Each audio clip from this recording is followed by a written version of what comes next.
नमस्कार, स्वागत है आप सभी का कालचक्र में। मैं हूं विपनेश माथुर और मेरे साथ हैं प्रश्न कुंडली विशेषज्ञ पंडित सुरेश पांडे जी। पंडित जी, बहुत बहुत स्वागत है। धन्यवाद। घर में शालिग्राम में है तो संभल कर करें पूजा, एक गलती भी पड़ सकती है भारी। देखिए कालचक्र। जी हाँ, जहां शिवलिंग वहां भगवान शिव का प्रतीक है, तो शालिग्राम भगवान विष्णु का। शास्त्रों के अनुसार शालिग्राम में मां लक्ष्मी और श्री हरि का वास माना जाता है। शालिग्राम की पूजा से हर संकट, हर परेशानी, हर दोष दूर हो जाता है। लेकिन शालिग्राम की पूजा हमें बहुत संभल कर करनी चाहिए, वरना इसके बहुत बुरे परिणाम हमें भुगतने पड़ सकते हैं। शालिग्राम के चमत्कारी फायदों को पाने के लिए हमें शालिग्राम से जुड़े हर नियम और सावधानियों का ध्यान से पालन करना चाहिए, और इसी से जुड़ी खास जानकारी देंगे आज हमें पंडित सुरेश पांडे जी। तो बने रहिए आज कालचक्र के साथ। और इसके अलावा हम कहते हैं कि अगर आपके पास कोई सवाल है जो आपको पंडित जी से पूछना है तो आप हमें फोन कर सकते हैं, और इसके लिए हमारा नंबर आप नोट कर लीजिए। नंबर है 012066524111। और अपनी चर्चा की शुरुआत करें उससे पहले जान लेते हैं कि आज का शुभ मुहूर्त आपके लिए क्या है। आज 8 नवंबर 2024 दिन शुक्रवार है। आज कार्तिक शुक्ल पक्ष की सप्तमी तिथि रात 11:56 तक है। इसके बाद अष्टमी तिथि शुरू होगी। उत्तराषाढ़ नक्षत्र दोपहर 12:03 तक, इसके बाद श्रवण नक्षत्र शुरू होगा। गंड योग सुबह 8:28 से शुरू हो चुका है, और आज सर्वार्थ सिद्ध योग और रवि योग बना हुआ है। आज के कुछ अशुभ मुहूर्त भी हैं, जैसे राहु काल सुबह 10:30 बजे से दोपहर 12 बजे तक, और यमगंड काल दोपहर 2:48 से दोपहर 4:09 तक। गुलिक काल सुबह 9:22 तक रहेगा। आज पश्चिम दिशा की यात्रा नहीं करना चाहिए, और इन अशुभ मुहूर्तों में किसी नए कार्य का शुभारंभ भी नहीं करना चाहिए। जय मां विंध्यवासिनी। तो आज की चर्चा हमारी शालिग्राम पर है, और अपनी चर्चा की शुरुआत करते हुए पंडित जी से सबसे पहले ये जानते हैं कि शालिग्राम क्या है, क्यों इसकी पूजा से हमें ढेरों लाभ मिलते हैं, हर दोष दूर होता है, सभी मनोकामनाएं पूरी होती हैं। तो पंडित जी, शालिग्राम को इतना खास क्यों माना गया है? क्या खासियत है शालिग्राम की? देखो विनेश, ऐसा है भगवान श्री हरि विष्णु का ही एक रूप शालिग्राम है जी। वृंदा नाम की एक सती थी, जिसका पति शंखचूड़, जिसका एक नाम जलंधर भी था, उसका पति था, और वो दैत्य था, राक्षस था, और बहुत पराक्रमी, बहुत बलवान था। उसको युद्ध करने के लिए अपने बराबर का कोई मिला ही नहीं। उसने जाकर भगवान शिव को चुनौती दे दी जी कि आप आइए मेरे साथ युद्ध करिए। भगवान शिव के साथ उसके सैकड़ों वर्ष तक युद्ध चलते रहे, लेकिन वो युद्ध में पराजित नहीं हुआ। कारण कि उसकी पत्नी पतिव्रता थी, और उसके तप के प्रभाव से उसके जीवन को नुकसान नहीं हो सकता। हमारे सनातन धर्म की मान्यता है कि जिसकी स्त्री पतिव्रता होती है उसकी कभी अकाल मृत्यु नहीं हो सकती, उसे कोई युद्ध में हरा नहीं सकता, उसे कभी कोई अपमानित नहीं कर सकता। हमारे सनातन धर्म की मान्यता है। तो इस तरह से युद्ध बहुत दिनों तक चलता रहा, और भगवान शिव भी एक तरह से अगर कहा जाए तो थक चुके थे इस युद्ध से। देवताओं ने जाकर के श्री हरि विष्णु से प्रार्थना की, और ये भी बताना बहुत जरूरी है कि वृंदा भगवान श्री हरि विष्णु की ही भक्त थी। तो भगवान श्री हरि विष्णु ने कहा, ठीक है, आप लोगों की चिंता का मैं निवारण करूंगा। भगवान श्री हरि विष्णु ने जब ये वचन दे दिया, तो उधर क्या हुआ, युद्ध के लिए जलंधर अपने घर से निकला। तो वृंदा ने कहा कि आप युद्ध के लिए जा रहे हैं, अब मैं पूजा में तब तक बैठी रहूंगी जब तक आप विजय करके नहीं लौटेंगे। जब आप विजय करके लौटेंगे तभी मैं पूजा से उठूंगी, उसके पहले मैं पूजा से उठूंगी ही नहीं। अब भगवान विष्णु जलंधर का रूप पकड़ करके थोड़ी ही देर के बाद उसके कक्ष में, पूजा कक्ष में प्रवेश कर गए। उसने आहट देखी, जलंधर को देखा, उठ के पूजा से खड़ी हो गई, स्वामी आप आ गए। और इतना कहते ही जलंधर का सर कट करके वृंदा और भगवान विष्णु के बीच में गिर गया। ब्रह्मवैवर्त पुराण की कथा बता रहा जी। वृंदा ने कहा ये सच कि वो सच, ये जलंधर कि आप जलंधर, ये क्या है, आप कौन हैं? जल्दी बोलिए नहीं तो मैं श्राप दूंगी। भगवान श्री हरि विष्णु अपने रूप में आ गए, चतुर्भुज रूप में आ गए। अरे प्रभु आप मेरे इष्ट, आप मेरे आराध्य, आपने इतना बड़ा छल मेरे साथ किया।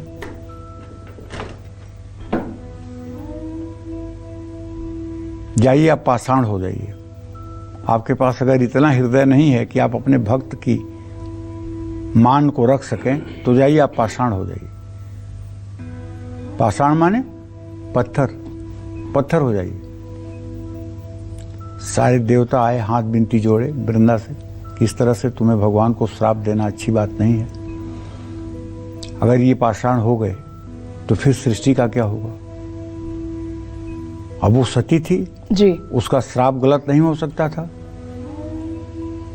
तो उसने कहा ठीक है।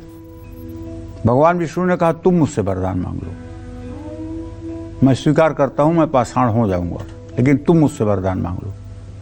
उसने कहा अब जब तक मैं आपकी पूजा में सम्मिलित न हूं तब तक आपकी पूजा निष्फल मानी जाए। बोले ठीक। तो भगवान विष्णु गंडकी नदी में, नेपाल में नदी है गंडकी नदी, इसी नदी में शालिग्राम शिला के रूप में हो गए। और वृंदा ने योगाग्नि से अपने शरीर को जो जलाया, उससे जो राख उत्पन्न हुई, उसमें जो बिरवे निकले वो तुलसी के निकले। उसको वृंदावन इसीलिए कहते हैं जी। कि वहाँ तुलसी का बहुत बड़ा बगीचा निधि वन में है और वहाँ विशेष प्रकार की वृंदा तुलसी होती है। अभी आपने देखा होगा उंगली के इतना मोटे तने वाला तुलसी का पत्ता। जी। क्या आपने देखा है इतना मोटा तुलसी का पेड़? नहीं देखा है ना। आप निधि वन जाइए और निधि वन में देखिए इतने मोटे मोटे तुलसी के जड़, इतने मोटे मोटे तुलसी के जड़ निधि वन में, और कितने लंबे लंबे, कहने की कोई बात नहीं। और एकदम हरियाली, एक पत्ती आपको सूखी नहीं मिलेगी। पूरी निधि वन की परिक्रमा करके आप देख लीजिए। तो भगवान श्री हरि विष्णु ही शालिग्राम हैं और वृंदा जो है यही तुलसी है, और वृंदा के ही श्राप से भगवान श्री हरि विष्णु शालिग्राम बने। पुराणों में एक कथा और है। जहाँ शालिग्राम की शिला रहती है वहाँ भगवान श्री हरि विष्णु और जगत जननी जगदम्बा माँ महालक्ष्मी ये साक्षात सभी तीर्थों के साथ निवास करते हैं। एक कथा है हमारे पुराणों की। हिमालय पर्वत के मध्य भाग में शालग्राम पर्वत, मुक्तिनाथ पर्वत है।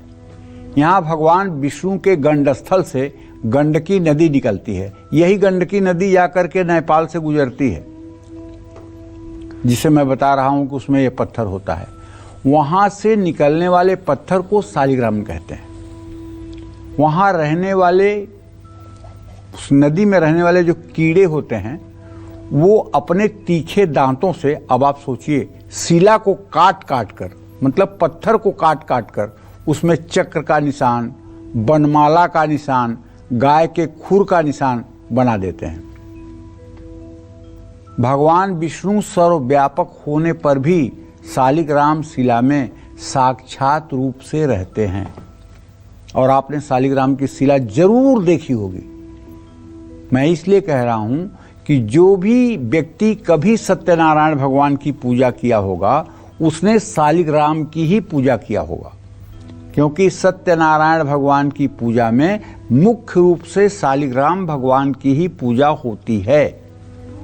और अगर इतने पर भी आपको न याद आ रहा हो तो ये बता रहा हूं, अब याद कर लीजिए कि आपको पंडित जी ने कहा होगा कि इस शिला को उठा करके पंचामृत में डालिए और पंचामृत में इसको पकड़ करके और इनको स्नान कराइए और फिर ऊपर से जल डालकर इनको स्नान करा के फिर इन्हें इनके सिंहासन पर विराजमान करिए। अब आपको याद आ गया होगा कि शालिग्राम कौन है। और सबसे बड़ी बात है कि शालिग्राम की जो शिला है इसमें किसी भी प्रकार के प्राण प्रतिष्ठा की आवश्यकता नहीं होती है और शालिग्राम के पूजन में आवाहन और विसर्जन भी नहीं किया जाता है। आवाहन इसलिए नहीं किया जाता है कि उसमें हर समय श्री हरि विष्णु रहते हैं। विसर्जन इसलिए नहीं किया जाता है कि उसे छोड़कर वो कहीं जा नहीं सकते हैं। पुराणों में तो यहां तक कहा गया है कि जिस घर में भगवान शालिग्राम की शिला हो वो घर समस्त तीर्थों से भी श्रेष्ठ है। ब्रह्मवैवर्त पुराण की एक बार फिर से बात कर रहा हूं। ब्रह्मवैवर्त पुराण के प्रकृति खंड के अध्याय में उल्लेख है कि जहां भगवान शालिग्राम की पूजा होती है वहां भगवान विष्णु के साथ भगवती लक्ष्मी भी निवास करती हैं। जिस घर में शालिग्राम का नित्य पूजन होता है उसमें वास्तु दोष और बाधाएं खुद ही खत्म हो जाती हैं। शालिग्राम की शिला के स्पर्श करने मात्र से करोड़ों जन्मों के पापों का नाश हो जाता है। चारों वेदों को पढ़ने और तपस्या से जो पुण्य प्राप्त होता है वही पुण्य शालिग्राम की शिला के उपासना से प्राप्त होता है। जानते हैं, सत्यनारायण भगवान का पूजन करने से कलयुग में मनुष्य को धर्म, अर्थ, काम और मोक्ष चारों पुरुषार्थ की सिद्धि हो जाती है। और ये कलयुग में ऐसी छोटी सी पूजा है कि जिसे बहुत आसानी से सभी लोग कर सकते हैं। अगर हर पूर्णिमा के दिन इस पूजा का आयोजन व्यक्ति अपने घर में करे तो मैं दावे के साथ कह सकता हूं 1 साल के बाद ऋण, रोग और दरिद्रता उस घर से 100 किलोमीटर दूर नहीं दिखाई देगी। ना घर में कोई बीमारी रहेगी, ना किसी के कर्ज से आप अपमानित होंगे और ना किसी की अकाल मृत्यु होगी और ना तो किसी का अपमान होगा। ये है सत्यनारायण पूजन का विधान। और सत्यनारायण की पूजा में मूल रूप से शालिग्राम की ही पूजा होती है और इसी का चमत्कार, इन्हीं भगवान श्री हरि का चमत्कार मनुष्य को मिलता है। क्योंकि सत्यनारायण भगवान की जो कथा है उसमें ज्यादा से ज्यादा कथा कहने का महत्व बताया गया है कि जो भगवान का पूजन होता है उससे क्या लाभ मिलता है, किसको क्या हुआ, किसको क्या नहीं हुआ। सत्यनारायण भगवान की पूजन विधि जो है वो तो है पुरुष सूक्त के 16 मंत्रों से 16 प्रकार के उपचारों द्वारा उनकी पूजा करनी चाहिए। ओम सहस्रशीर्षः पुरुषः सहस्राक्ष सहस्रपाद स भूमिग्वं सर्वतः स्मृत्वा ततिष्ठ दशांगुलम् पुरुष य वेद सर्व यदभूतं यच्च भाव्यम् उतामृत शेषानो जदनेन्नातिरोहति एतावानस्य महिमातो जायाश्च अधिपुरुषः सजातो अत्यरिच्य तपश्चाद भूमिमथो पुरः। इस तरह से 16 मंत्रों को अगर आप याद नहीं कर पा रहे हैं तो अब तो बड़ी सुविधा है भैया। जिस मोबाइल में आप इतना रील और वीडियो देखते हैं उसी मोबाइल का सहयोग लीजिए, YouTube चालू करके पुरुष सूक्तम टाइप कर दीजिए और उसको चालू कर दीजिए।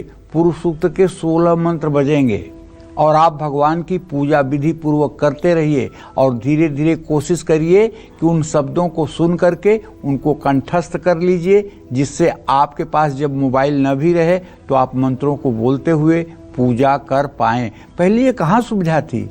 आज तो विज्ञान ने इतना चमत्कार कर दिया है कि चाहे रुद्र सूक्त हो, चाहे श्री सूक्त हो, चाहे पुरुष सूक्त हो, चाहे देवी सूक्त हो, सब आपको YouTube पे मिल जाएगा। अब कहाँ घबराने की बात है। अब तो बस आपकी इच्छा की बात है कि आप करना क्या चाहते हैं।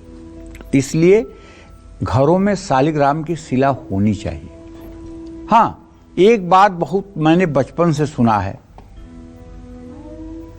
लेकिन इस पर मेरा कोई विचार नहीं है, क्योंकि अभी कोई ऐसा मेरा अध्ययन नहीं है। प्रायः लोगों के मुंह से सुना है कि महाराज जी, महिलाओं को शालिग्राम भगवान की पूजा नहीं करनी चाहिए। मुझसे कम से कम 100 लोगों ने पूछा है।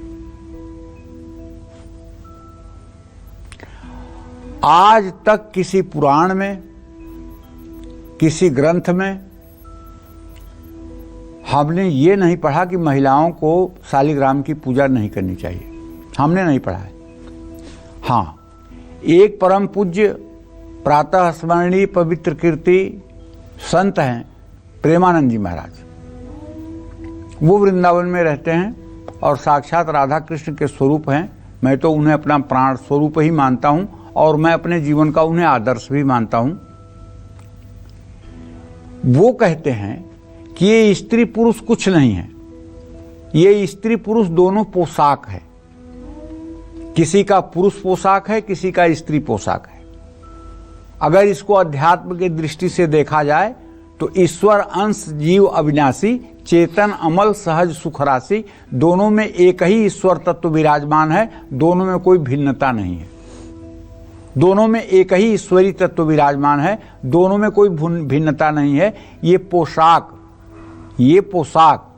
स्त्री का, ये पोशाक पुरुष का, ये केवल अज्ञान है। ये वो कहते हैं और ये मुझे अच्छा भी लगता है, क्योंकि एक बार मीराबाई का प्रकरण आता है। मीराबाई किसी संत से मिलने के लिए वृंदावन गई तो उनके सेवक से उन्होंने कहलवाया कि मैं आपसे मिलना चाहती हूँ। तो संत ने कहा कि मैं किसी महिला से नहीं मिलता हूँ, जाके कह दो। तो मीरा जी ने एक कागज पे लिखा कि मैंने तो सुना था कि समस्त भूमंडल में एक ही पुरुष श्री कृष्ण हैं, आप कब से पुरुष हो गए। जब ये पत्र उन्हें मिला तो आकर के मीरा के चरणों में गिर गए कि सही में केवल एक ही पुरुष श्री कृष्ण हैं जो हर समय पुरुष रहते हैं।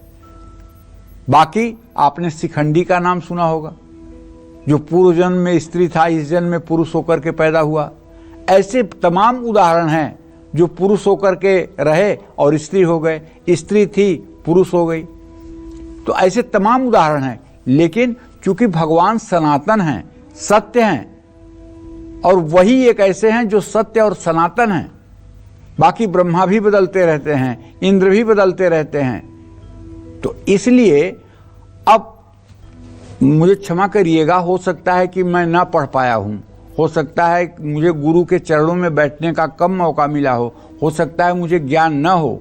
अगर आपको कोई ऑथेंटिक जानकारी हो किसी शास्त्र की, तस्मात् शास्त्रम प्रमाणम च कार्याकार्य व्यवस्थित हो, अगर किसी प्रमाणिक शास्त्र की जानकारी हो तो आप जरूर हमको भी बताएं कि महिलाओं को पूजा क्यों नहीं करनी चाहिए। मेरे हिसाब से महिलाओं को केवल अशौच में, जब वो अपवित्र अवस्था में रजस्वला धर्म में रहती हैं, तभी पूजा नहीं करनी चाहिए, बाकी उन्हें भी पूजा करनी चाहिए। जय मां विंध्यवासिनी। तो शालिग्राम पर ये हमारी खास चर्चा पंडित जी के साथ आगे भी जारी रहेगी। फिलहाल हम राशिफल की शुरुआत करते हुए बात करते हैं मेष राशि की। कैसी रहेगी आर्थिक स्थिति, कामकाज, रिश्ते और सेहत साथी क्या है, आज का उपाय आपके लिए, शुभ अंक क्या है और शुभ रंग क्या है, जानते हैं। देखिए, मेष राशि के जातकों को बताना चाहूंगा कि आपके धन भाव में बृहस्पति है जो आपके व्यय भाव का स्वामी है। जरा सा भी लापरवाही अगर आपने की और जल्दबाजी की तो धनहानि की संभावना बनी हुई है, क्योंकि आज आपके राशि से जो चंद्रमा की स्थिति है वो भले ही 10वें भाव में है, लेकिन आपके एकादश का शनि और द्वादश का राहु इस बात का संकेत कर रहा है कि अगर जल्दबाजी या लालच में आप कहीं पैसा लगाएंगे तो नुकसान होगा।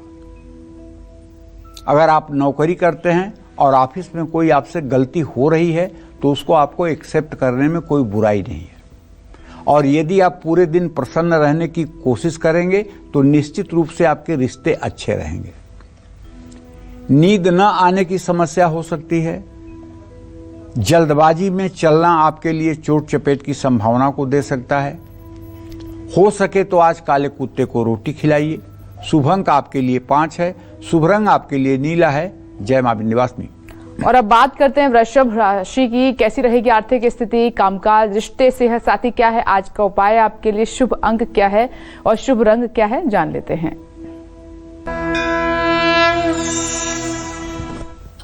देखिए, वृषभ राशि के जातकों को बताना चाहूंगा कि आपके राशि में बृहस्पति की स्थिति है, आपके गमन स्थान में चंद्रमा बैठा हुआ है और आपके दसम भाव में शनि, लेकिन आपके अष्टम भाव का शुक्र इस बात का संकेत कर रहा है कि अगर आज आप यात्रा करेंगे और थोड़ी सी सावधानी से अगर आप चूकेंगे तो आपका कोई कीमती सामान गायब हो सकता है। इसलिए अगर आप यात्रा करें तो पूरा अलर्ट होकर करें। ऑफिस में किसी से अनबन हो सकती है बेवजह, इसलिए अपने चिड़चिड़ापन को शांत रखें। जीवन साथी से रिश्ता मजबूत होगा, लेकिन अपने खान पान पर जरूर ध्यान दीजिए, तभी स्वास्थ्य अच्छा रहेगा। जल्दबाजी में कोई बड़ा डिसीजन मत लीजिए, किसी के दबाव में आकर के कोई डिसीजन मत लीजिए। हो सके तो किसी लक्ष्मी मंदिर में जाकर के कमल का फूल महालक्ष्मी के श्री चरणों में अर्पित करें। जिस मनोकामना से अर्पित करेंगे वो काम आपका बनेगा। शुभ अंक आपके लिए 1 है, शुभ रंग आपके लिए पीला है। जय मां विंध्यवासिनी। चलिए चर्चा को आगे बढ़ाते हुए बात करते हैं। शालिग्राम के अभिषेक से हमारा हर रोग दूर हो जाता है, हो सकता है हर संकट कट सकता है, हर पाप धुल सकता है, लेकिन शालिग्राम का अभिषेक कैसे करना चाहिए और किन सावधानियों का पालन करना चाहिए, आइए पंडित जी से जान लेते हैं। पंडित जी, कैसे करें शालिग्राम का अभिषेक? देखिए, अभिषेक का मतलब होता है जल के द्वारा, दूध के द्वारा, गन्ने के रस के द्वारा, शहद के द्वारा, दही के द्वारा, घी के द्वारा उस मूर्ति का विधिवत स्नान जैसा कराना, यही अभिषेक है।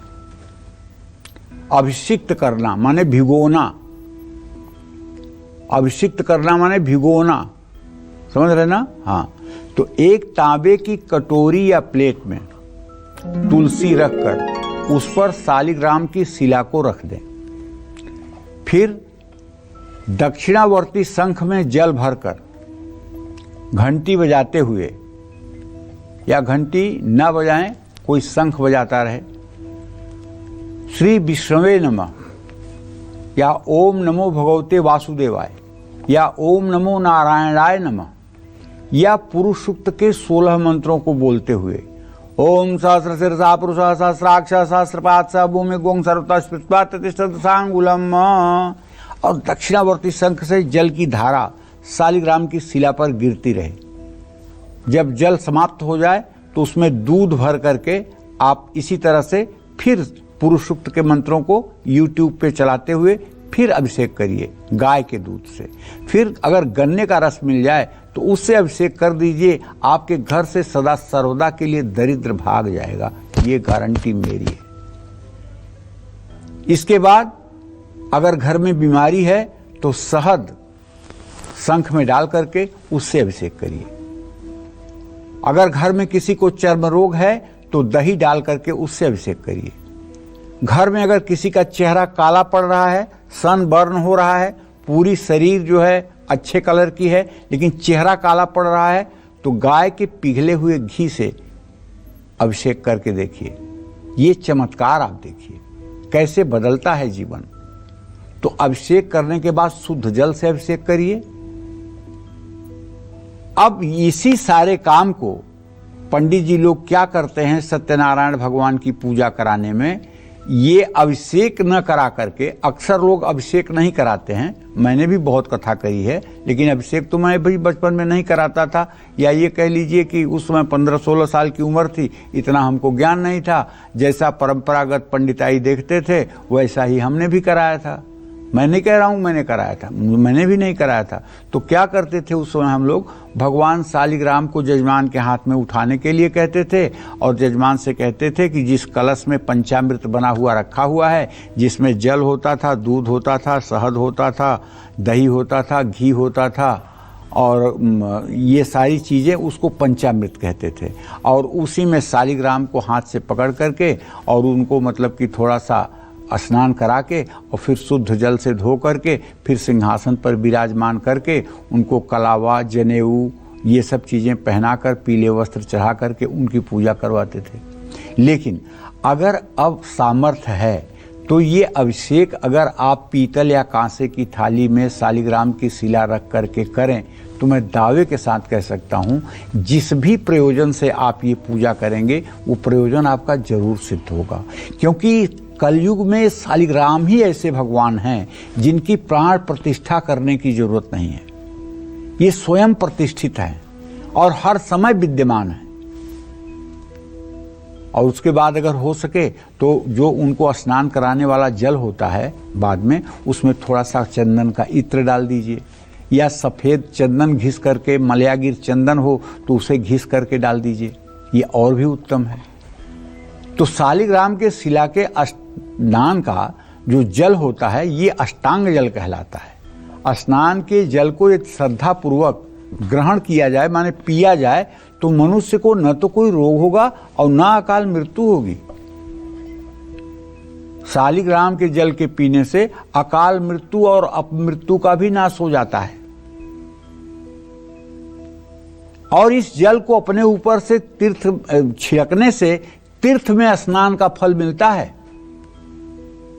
मरते समय अगर किसी व्यक्ति के मुंह में भगवान शालिग्राम का चरणामृत मुख में डाल दिया जाए और राधा, श्री राम, हरि, सियाराम, राधा कृष्ण ये सब शब्द अगर उस व्यक्ति के आसपास बोले जाएं तो मैं दावे के साथ कह सकता हूं उस व्यक्ति की अधोगति नहीं हो सकती है तो नहीं हो सकती है। ये मैं नहीं कह रहा हूं, ये पूज्यपाद परम पूजनीय प्रातः स्मरणीय पवित्र कीर्ति और आज के युग में साक्षात भगवान के रूप में विराजमान प्रेमानंद जी महाराज कहते हैं। मैं उनकी बात कह रहा हूं।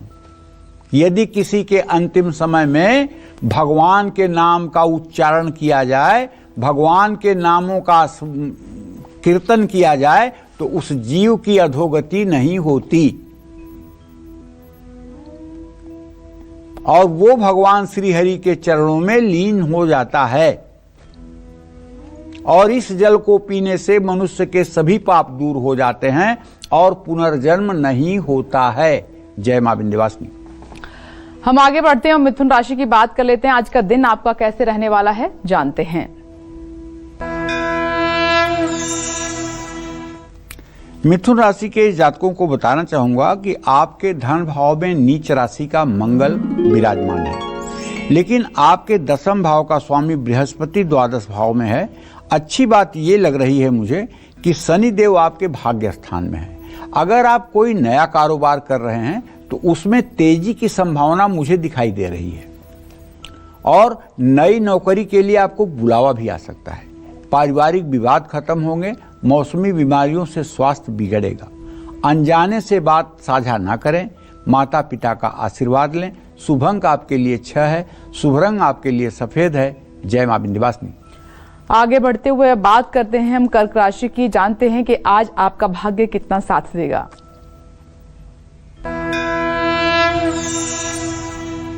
कर्क राशि के जातकों को बताना चाहूंगा कि आपके राशि में नीच का मंगल है और आपके दशम भाव का स्वामी मंगल है और वो नीच राशि का आपके राशि में है। तो इसका मतलब कि यदि आप व्यवसायी हैं तो आपका एक डिसीजन भी आपको नुकसान पहुंचा सकता है, इसलिए सोच समझ करके आज आप डिसीजन लें।